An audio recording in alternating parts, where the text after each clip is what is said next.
누군가는 말한다. 지금까지도 버티며 살아왔으니 남은 삶 또 어떻게든 될 거라고 하지만 정작 현실은 다르다. 마흔을 넘기며 노후라는 단어가 귀에 스며들기 시작했고 쉰을 바라보는 순간부터는 그 단어가 점점 무겁게 가슴을 누르기 시작한다. 마치 눈앞에 보이지 않는 시한폭탄을 안고 사는 기분이다. 지금이 아니면 영영 기회가 없을 것 같은데 어디서부터 어떻게 시작해야 할지 막막하기만 하다. 예전 같으면 쉰이면 노후라고 여겼을 것이다. 하지만 지금 쉰은 또 다른 시작이다. 문제는 그 시작이 곧잘 포기와 타협이라는 유혹과 맞부딪힌다는 점이다. 이제 와서 뭘 더 하냐는 체념이 자리 잡기 시작하면 그때부터는 인생의 뒷길을 걷는 느낌이 들기 시작한다.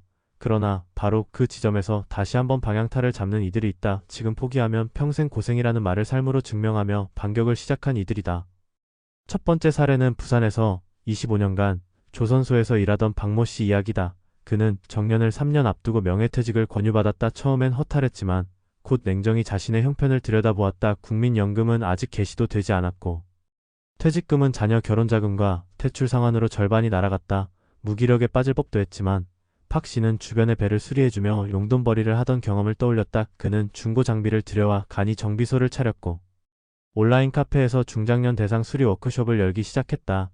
입소문이 퍼지면서 그는 본격적으로 기술 교육과 수리 서비스를 병행하는 1인 사업가가 됐다. 53이던 그는 이제 60을 앞두고 있지만 자립적인 수입과 기술 기반의 노후를 꾸려나가고 있다.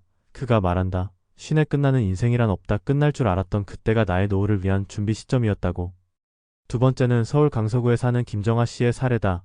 그녀는 중견기업 비서로 28년을 일했다. 정리해고라는 말이 들려오기 전까지 자신의 은퇴가 이토록 빠를 줄 몰랐다고 한다. 충격 속에 몇 달을 지냈지만 그간 수많은 회의와 일정을 조율하며 쌓은 조직 운영 스킬을 바탕으로 여성 시니어 대상 시간관리 코칭 서비스를 구상하게 됐다. 처음엔 SNS에 짧은 글을 올리는 것부터 시작했고 동네 도서관에서 무료 강의를 열었다. 소규모 강연이 이어지고 온라인 줌 클래스까지 열리자 그녀의 커리큘럼은 점차 체계를 갖추기 시작했다. 요즘엔 기업에서 시니어 생산성 코치로 초빙대 강연을 다니고 있으며 은퇴 후 시작한 활동이 오히려 정규직 시절보다 더 만족스러운 수입을 안겨준다고 말한다. 가장 중요한 것은 자신이 여전히 쓸모있다는 감각이었다고. 그녀는 회고한다. 쉰 이후의 삶은 단지 생계를 위한 노동이 아니라 내 안에 잠들어 있던 자산을 꺼내는 시간이기도 하다고.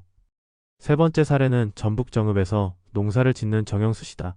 그는 도시에서 30년 넘게 회계사로 일하다 53세 은퇴를 선택했다. 자발적 퇴직이었지만 막상 일이 없어진 하루하루는 견디기 어려웠다. 도시의 분주함 속에서 느낀 공허함을 채우기 위해 귀촌을 결심했고 시골의 폐가를 매입해 하나하나 손을 보기 시작했다. 농사 경험은 없었지만 유튜브로 공부하고 주변 농민들과 교류하며 작물을 키워냈다. 그는 농산물을 단순히 파는 것이 아니라 쉰 이후의 삶을 재설계한 이야기와 함께 브랜딩해 SNS를 통해 직거래를 시작했다. 젊은 세대에게는 정직한 먹거리를 전하고 같은 세대에게는 삶의 전환기를 공유하며 교감하고 있다. 그는 말한다. 퇴직은 끝이 아니라 전환이다. 내가 가진 전문성과 삶의 경험은 어떤 방식으로든 다음 단계를 준비할 수 있는 자산이 된다고.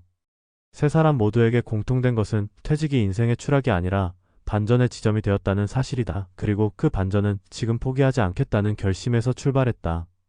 쉰 이후의 삶은 종종 불안과 두려움으로 채워진다. 그러나 그 시간을 다시 일어설 수 있는 기회로 전환하려면 스스로를 향한 믿음과 움직임이 필요하다. 경제적인 수입뿐 아니라 정신적인 의미를 되찾기 위한 노력 말이다. 지금까지의 삶이 무엇이었든 그걸 발판으로 삼을 수 있다면 쉰은 끝이 아닌 새로운 시작이 된다. 중요한 건 지금 이 시점에서 결정을 내려야 한다는 점이다. 포기하느냐, 다시 시도하느냐의 갈림길에서 누군가는 생계를 위해 알바를 찾고 누군가는 삶을 위해 자신을 재구성한다. 그리고 이 선택이 결국은 남은 수십 년의 삶의 품질을 결정짓는다. 우리 모두는 어쩌면 언젠가 맞이할 그 순간을 피하지 못할 것이다. 명함을 내려놓고 더 이상 불리는 직함이 없는 나를 마주할 날. 그러나 그날이 마지막이 아니라면 우리는 무엇을 준비하고 어떤 시도를 할 것인가라는 질문을 던져야 한다. 지금 포기하면 평생 고생이라는 말은 단지 공포를 주기 위한 문장이 아니다. 오히려 지금이 마지막 기회이자 유일한 전환점일 수 있음을 일깨우는 문장이다. 쉰이라는 나이는 무엇을 하기엔 늦지 않다. 다만 지금 하지 않으면 그 모든 가능성이 닫히게 된다는 것뿐이다. 현실을 똑바로 보되 두려움에 발을 묶이지 말자. 변화는 늘 고단하지만 그 끝엔 새로운 의미가 기다리고 있다. 당신의 반격은 지금부터다. 늦었기에 더 절박하고 그래서 오히려 더 강할 수 있다. 50대의 은퇴 전환기에 있어 가장 치명적인 실수는 상황을 인정하지 않는 것이다. 이미 일에서 중심이 밀려나고 소득은 줄어들며 건강과 체력은 예전 같지 않다는 현실을 마주하면서도 많은 이들은 여전히 과거의 자신에게 기대를 걸고 있다.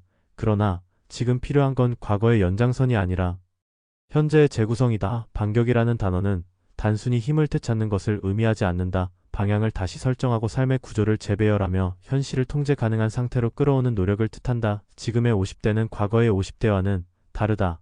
자녀 양육이 끝나가고 부모 부양의 부담도 줄어들지만 정작 자신의 노후 준비는 부족하거나 불확실하다. 공적연금만으로는 삶의 질을 유지하기 어렵고 사적연금은 시작이 늦거나 금액이 부족한 경우가 대부분이다. 때문에 50대가 노후를 준비하는 방식은 단순히 저축을 늘리는 것으로는 충분하지 않다. 보다 적극적인 생애 재설계가 필요하다.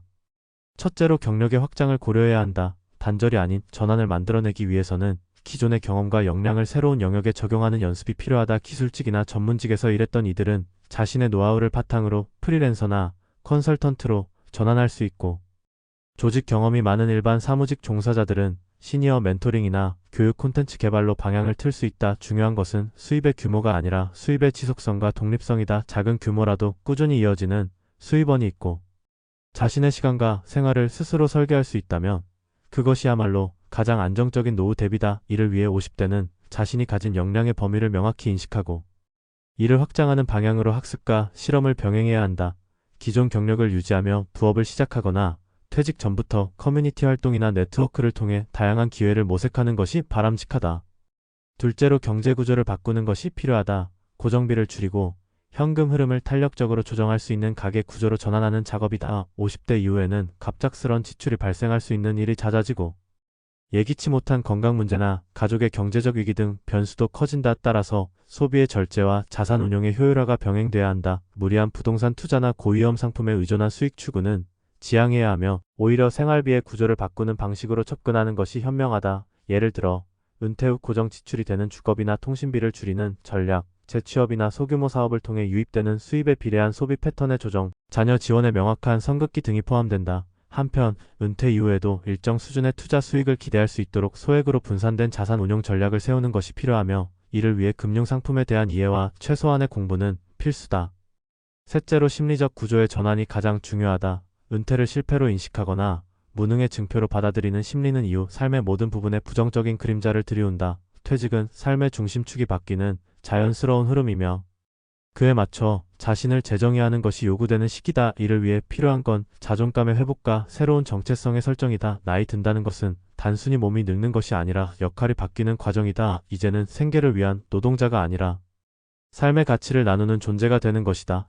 특히 50대는 사회적 관계망이 급격히 줄어드는 시기이기도 하다. 동료와의 단절, 조직에서의 소외감, 사회적 기여에 대한 상실감은 우울감과 무력감으로 이어지기 쉽다. 이럴 때일수록 자발적인 관계 맺기와 새로운 커뮤니티 속에서의 역할 찾기가 중요하다. 지역 모임, 자원봉사, 취미 기반의 모임 등은 단순한 여가 활동이 아니라 삶의 동력을 복원하는 핵심 수단이 될 수 있다. 결국 50대의 반격법은 경제적 준비와 생애 설계, 심리적 회복이 동시에 이루어질 때 비로소 작동한다. 지금까지의 삶에서 무엇을 했든 그것이 실패든 성공이든 모두가 자산이 될 수 있다는 전제 위에서 출발해야 한다. 과거에 얽매이지 않고 새로운 출발선에 섰을 때 비로소 가능성은 열린다. 중요한 것은 시간이 얼마 남았느냐가 아니라 그 남은 시간을 어떻게 쓸 수 있느냐다. 포기는 언제나 가장 쉬운 선택이고 그래서 가장 흔한 결말이다. 그러나 반격은 평범한 일상의 작은 선택에서 시작된다. 시간을 허투루 쓰지 않는 태도, 스스로에게 정직하게 묻는 습관, 삶을 바꾸려는 실천의 연속이 바로 그것이다. 지금 50이라는 숫자에 눌려 망설이고 있다면 그것은 단지 숫자일 뿐이라는 것을 기억해야 한다. 인생에서 가장 후회하는 순간은 실패가 아니라 시도조차 하지 않았던 시점이라는 말처럼 지금 하지 않으면 언젠가 하지 않은 것에 대한 대가를 치러야 한다. 50대는 마지막 기회가 아니라 다음 기회를 설계하는 시기다. 과거의 관성에 끌려가면 삶은 무너지고 새로운 방향을 만들면 인생은 다시 세워진다. 반격은 거창한 전략에서 나오지 않는다. 내가 가진 것을 정직하게 들여다보고 내가 할 수 있는 것을 꾸준히 실천할 때 자연스럽게 만들어진다. 지금이 그 출발점이다. 포기 대신 실행을 선택하고 두려움 대신 호기심을 품고 불안 대신 준비로 대응한다면 지금부터의 10년은 앞으로의 30년을 결정짓는 강력한 자산이 될 것이다. 나이는 조건이 아니다. 삶을 다시 디자인할 수 있는 능력은 오히려 쉰 이후에 더 깊어진다. 당신의 반격은 늦은 것이 아니라 가장 적절한 때에 시작될 수 있다. 그리고 그 시작은 언제나 당신의 선택에서 비롯된다.